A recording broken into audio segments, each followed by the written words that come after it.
48, 49, 50। বাবা, একটা ছেলে আমাকে পছন্দ করেছে, ও তোমার সাথে কথা বলতে আসবে। তুই আমার একমাত্র মেয়ে, তোর জন্য আমি একটা সৎ ছেলে চাই যে আমার টাকাকে ভালোবাসবে না, শুধু তোকে ভালোবাসবে। হ্যাঁ বাবা, ও গরিবের ছেলে, টাকা পয়সার প্রতি ওর কোনো লোভ নেই, ও শুধু আমাকেই ভালোবাসে। ঠিক আছে ফুলমণি, তুই ভেতরে যাও, ও আসলে আমি ওকে পরীক্ষা করে নিচ্ছি। ফুলমণি, মালটা আসছে, দেখি আজ আমি ওর সততার পরীক্ষা নেব। ফুলমণি, আপনার আঙ্গুলটা কি সত্যি পচে যাবে আমার এই পবিত্র কোরআনকে? একটা লাইক, একটা কমেন্ট আর একটা শেয়ার করলে কমেন্টে বলেন আমি ব্যাগ দিয়ে আসবো ইনশাল্লাহ। কি এত টাকা?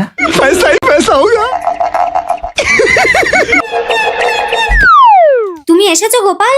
বাবা, নমস্কার। ঠিক আছে ঠিক আছে। তোমার নাম কি বাবা? গোপাল। তুমি কি আমার মেয়েকে ভালোবাসো? হ্যাঁ। আমার এই টাকা পয়সার প্রতি তোমার কোনো লোভ নেই তো? আঙ্কেল, আমি গরিবের ছেলে, টাকা পয়সা চাই না, আমি আপনার মেয়েকে চাই। খুব ভালো খুব ভালো। দেখো তো বাবা এই ভিডিওটা।